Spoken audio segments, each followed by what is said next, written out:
Bagsak na ang farm gate price ng kamatis sa ilang probinsya na nagdulot ng matinding pagkalugi sa mga magsasaka. Dahil dito, isang grupo mula sa sektor ng agrikultura ang nananawagan ng agarang aksyon mula sa pamahalaan. Si Sheena Torno magbabalita.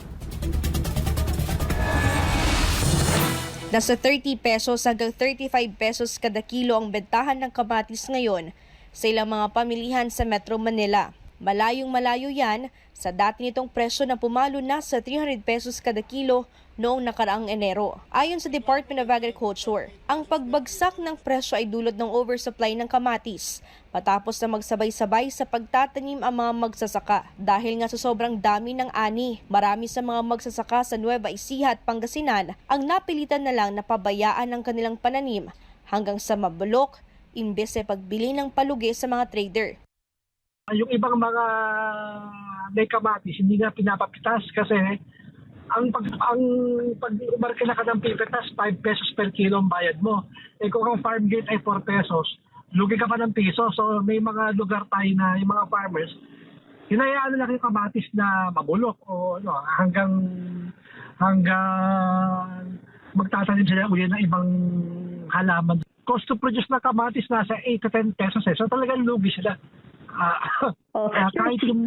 Kahit sa puhunan lugi. Dahil dito, mapila ang grupo sa Department of Agriculture para matulungan ang mga magsasaka. May guaranteed farm gate na pupunuan ng government kung sakaling bumaba ito sa cost of production. Yun ang request namin sa kung pwedeng pag-aralan. So halimbawa, 4 ngayon sa farm gate, baka pwedeng LGU o DA, punuan yung kulang like 6 or 5 pesos para mag-break even man lang ang farmers kahit walang kita.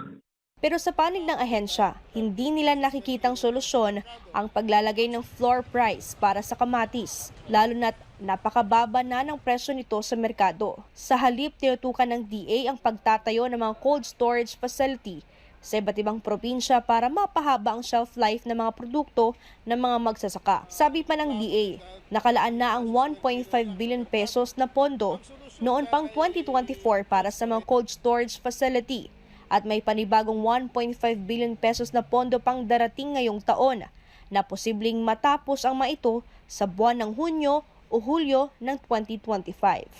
So, I think cold storages will really help solve the issue dahil yung farmer hindi na kailangan ngayon magbenta sa trader kasi wala silang storage.